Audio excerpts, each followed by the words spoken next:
Hi students, welcome to lesson number 2, Untouchability. In introduction, let us know about untouchability in India, which goes back to hoary past, though its origin and practice remain vague or unknown. The institutional inequality in the caste system manifests its extreme form in the growth of completely segregated set of caste called untouchable caste.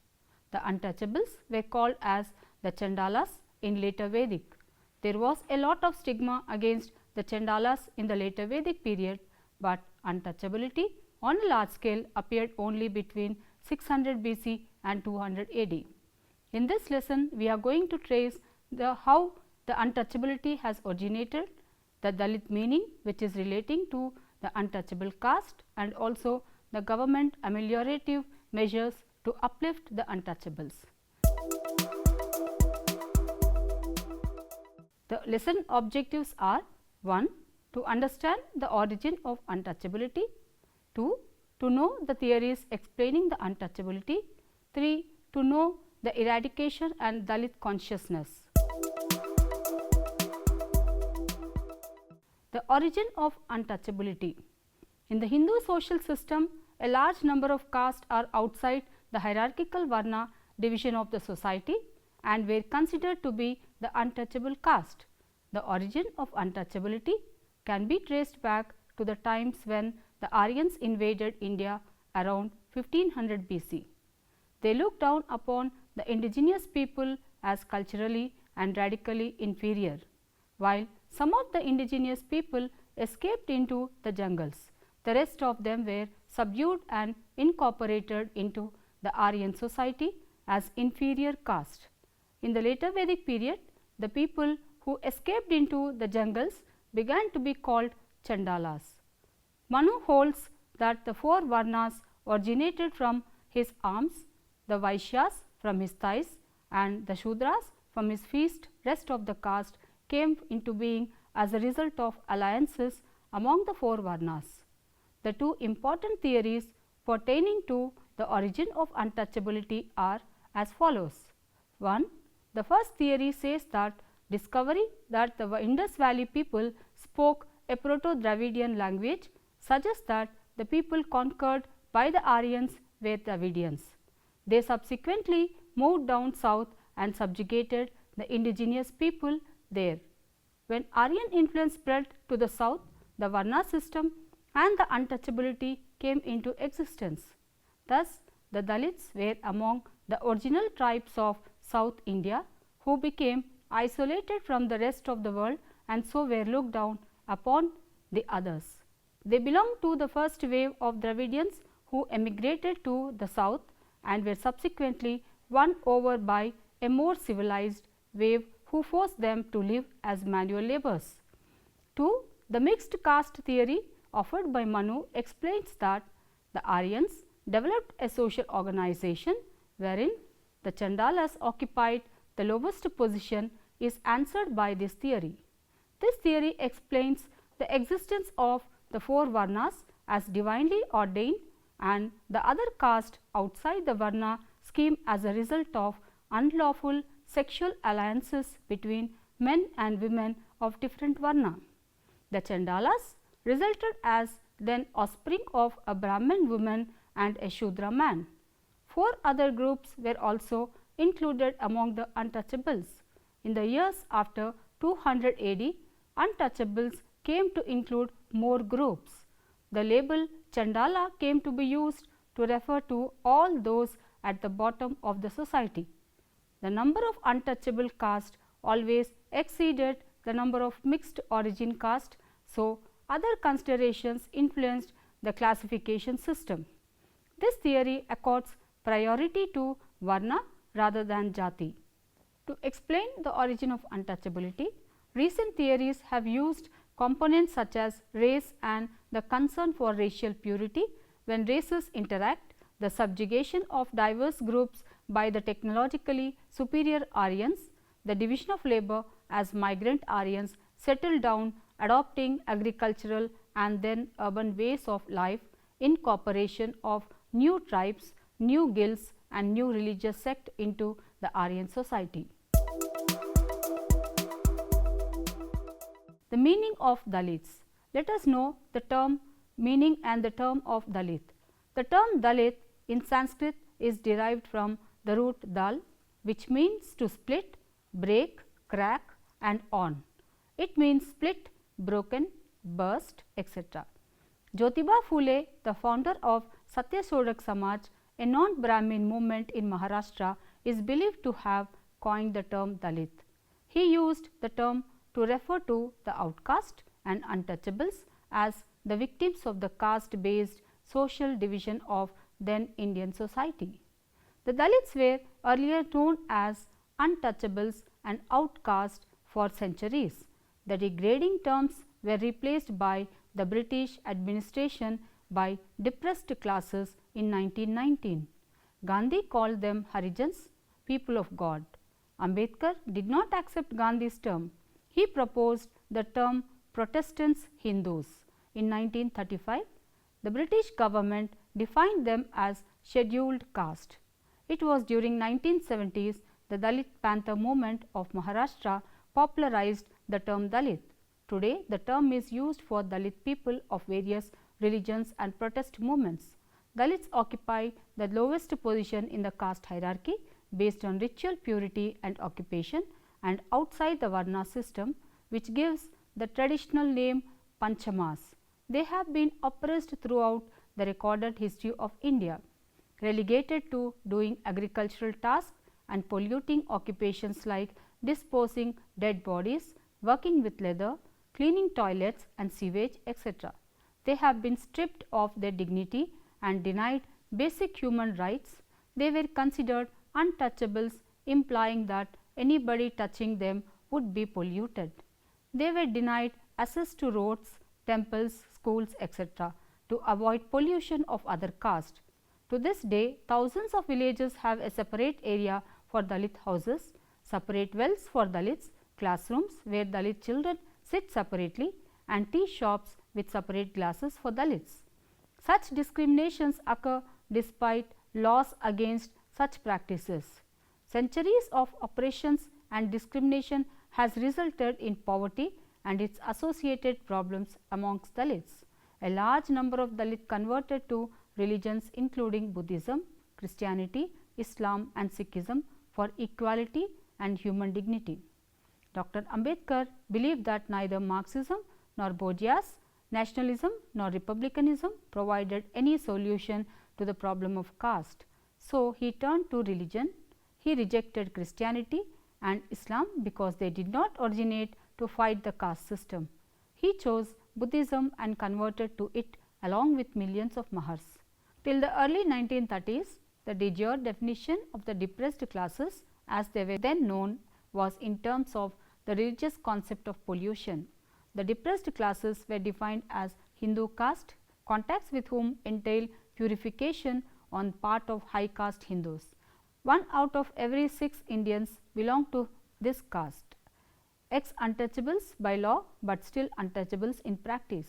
The important ex untouchable caste are Chamar, Dusat, Musahar, Buya, Dobi, Pasi, Regar, Dom, Bokta and Halalhor in North India and Parayans, Palans and Chekilis in Tamil Nadu and Meher, Balshi, Bauri, Megwal, Rajbans, Mazhabi, Sikhs, etc. Though Constitution outlawed the practice of untouchability and the Untouchability Offences Act of 1955 declared it as a legal offence, yet Hindus are still deeply steeped into their concern for purity and pollution. The practice of untouchability has not been completely uprooted in the social and religious life of the country. Thus, untouchability is understood from the angles: 1. The stigma attached to certain people because of ceremonial pollution they allegedly convey, and 2. The set practice engaged in by the rest of the society to protest itself from the pollution conveyed by the untouchables. The degradation of Dalits. The scheduled caste that comprise the bulk of untouchables are technically outside the fourfold Varna scheme.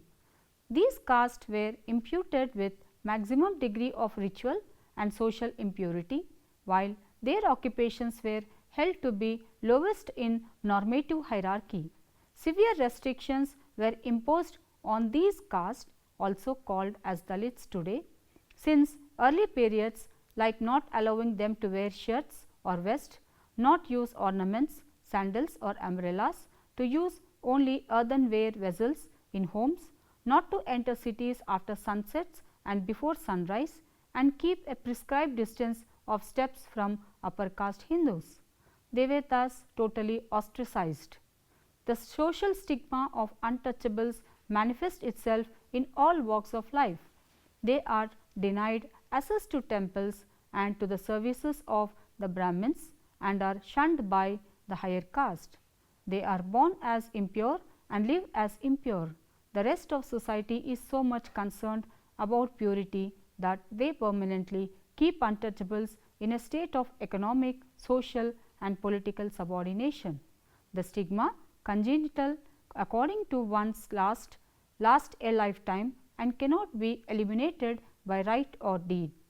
Defined in relative to behavior, untouchability refers to the set of practices followed by the rest of the society to protect itself from the pollution conveyed by the untouchables. However, this concern with ritual pollution is not limited to the role of untouchables. It also served to keep the untouchables as in inferior economic and political position through physical separation. It is generally believed that the untouchable groups have come to realize that their problem can be solved only through effective political action. In recent times, due to reservation of post in parliament, Vidhan Sabhas, jobs, educational institutions etc., and other privileges granted by the government, a low ritual status man has a better chance to achieve high economic and political status, while high social status becomes an individual matter. Untouchability means those restrictions imposed on lower caste by the upper caste. According to the Untouchability Offences Act of 1955, the term untouchability was explained as an offence to prevent any person in ground of untouchability from 1. Entering a place of worship open to other people professing the same religion, 2. Offering prayers in a place of public worship or bathing in sacred waters of a well in the same manner as permitted to other of the same religion. 3. Accessing or using of a ship, hotel, public conveyance, public places of entertainment, hospitals, educational institutions and so on. Dr. D. N. Majumdar views that untouchable caste suffer from various social and political restrictions prescribed by tradition, socially enforced by higher caste. According to R. N. Sharma, views that the origin of untouchability as being partly racial, partly religious and partly a matter of social custom that are as follows. 1. Racial factors. Some derogatory names were given to the Aryan races to the non-Aryan races that were already settled in India and were called untouchables. 2. Religious factors. The principles of purity and pollution implied that to maintain purity, the upper caste followed untouchability to segregate the polluted caste. 3. Social factors.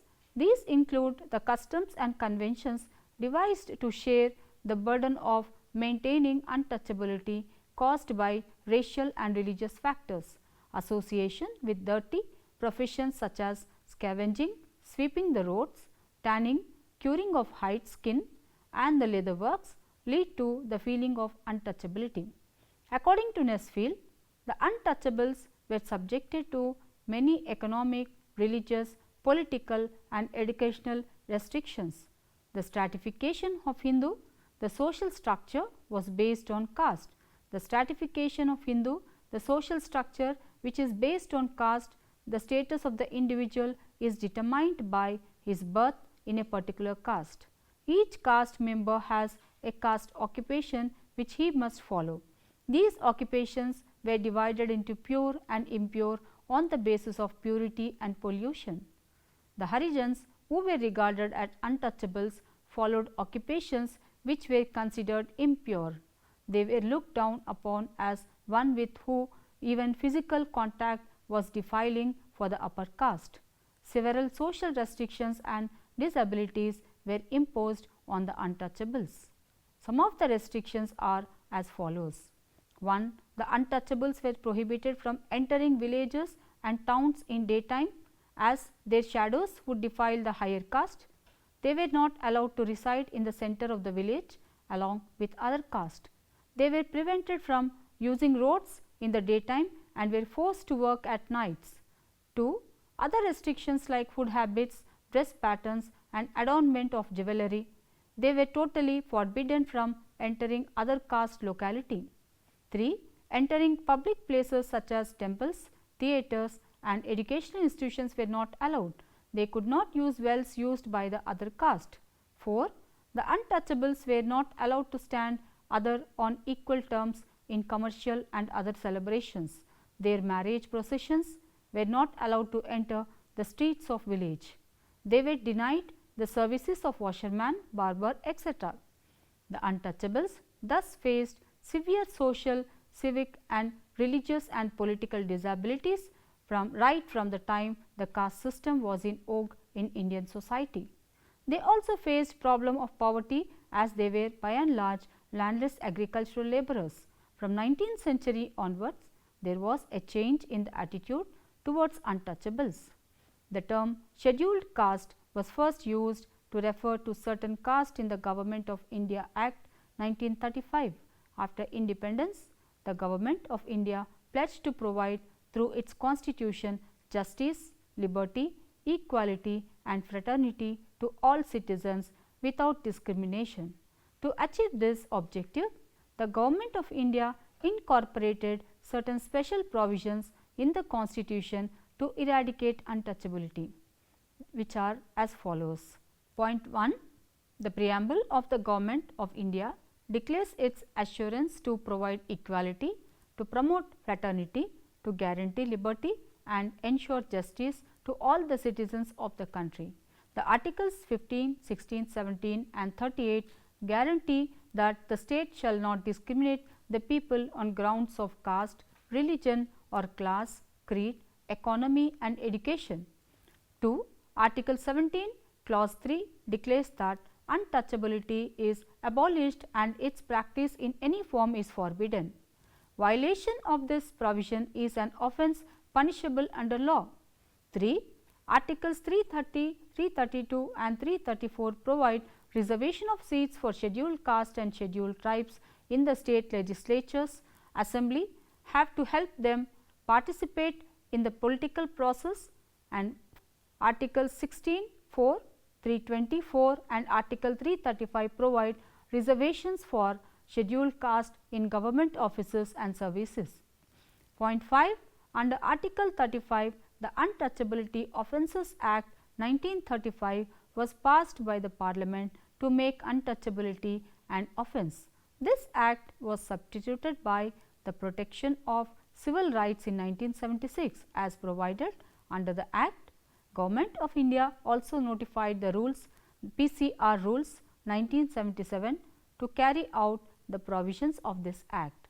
As cases of atrocities on SCs and STs were not covered under the provisions of PCR Act 1955, Parliament passed another act in 1989 which became effective from 30th January 1919. For carrying out the provisions of this act, the Government of India notified SCs and STs Prevention of Atrocities Rules 1995 on 31st March 1995. Point 6. Article 46 of the state shall promote with special care the educational and economic interest of the weaker sections of people, and in particular of the scheduled caste and the scheduled tribes, and shall protect them from social injustice and all forms of exploitation. Point 7. Under Article 338, a special officer was appointed by the Government of India to look after the implementation of the special provisions extended to SCs and STs.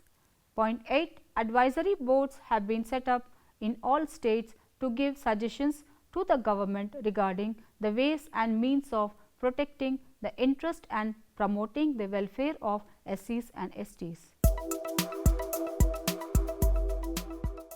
The government welfare measures.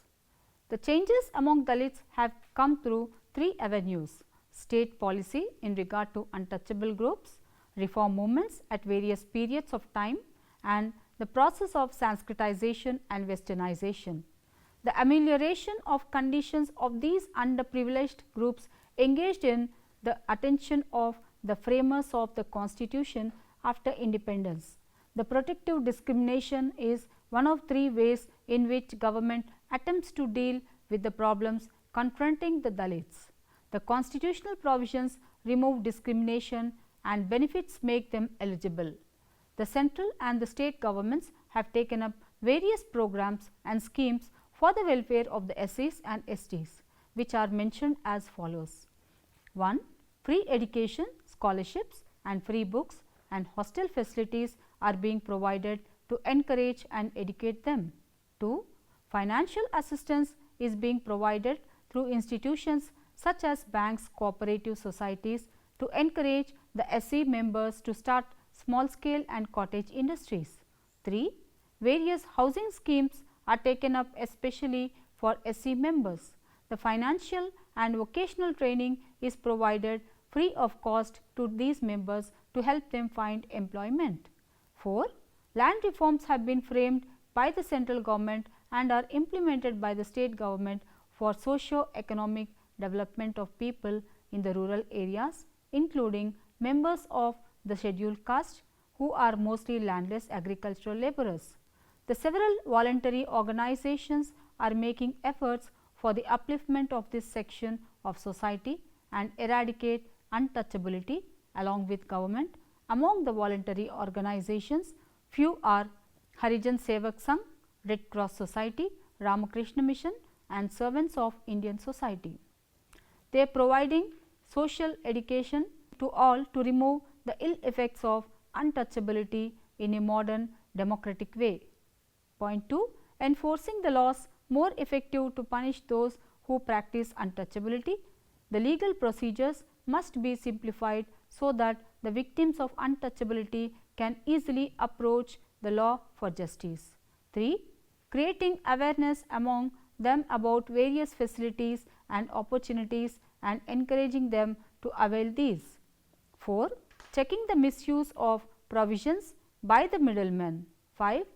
To eradicate of the caste system is essential for the removal of untouchability. According to R. N. Sharma, caste system is the biggest single cause of untouchability.